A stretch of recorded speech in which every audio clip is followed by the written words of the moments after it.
The U.S. Federal Reserve lowered interest rates by 1/4 percentage point Wednesday for the second time this year. Chair Jerome Powell said policymakers at the central bank were concerned about the weakening labor market. There is no risk-free path for policy as we navigate this tension between our employment and inflation goals.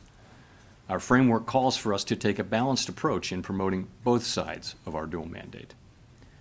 With downside risks to employment having increased in recent months, the balance of risks has shifted. Accordingly, we judged it appropriate at this meeting to take another step toward a more neutral policy stance. The vote was 10-2 in favor of the cut, with Fed Governor Stephen Miron again calling for a deeper reduction in borrowing costs, and Kansas City Fed President Jeffrey Schmid favoring no cut at all, given ongoing inflation. Powell offered a note of caution about what happens next. In the committee's discussions at this meeting, there were strongly differing views about how to proceed in December.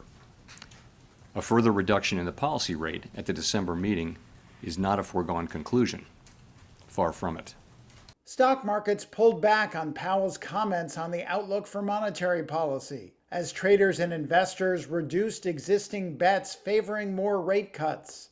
Fed policymakers acknowledged the limits in their decision-making process posed by the government shutdown, which has meant no monthly jobs report among other surveys. Though they did note that, quote, available indicators suggest the economy continued growing at a moderate pace.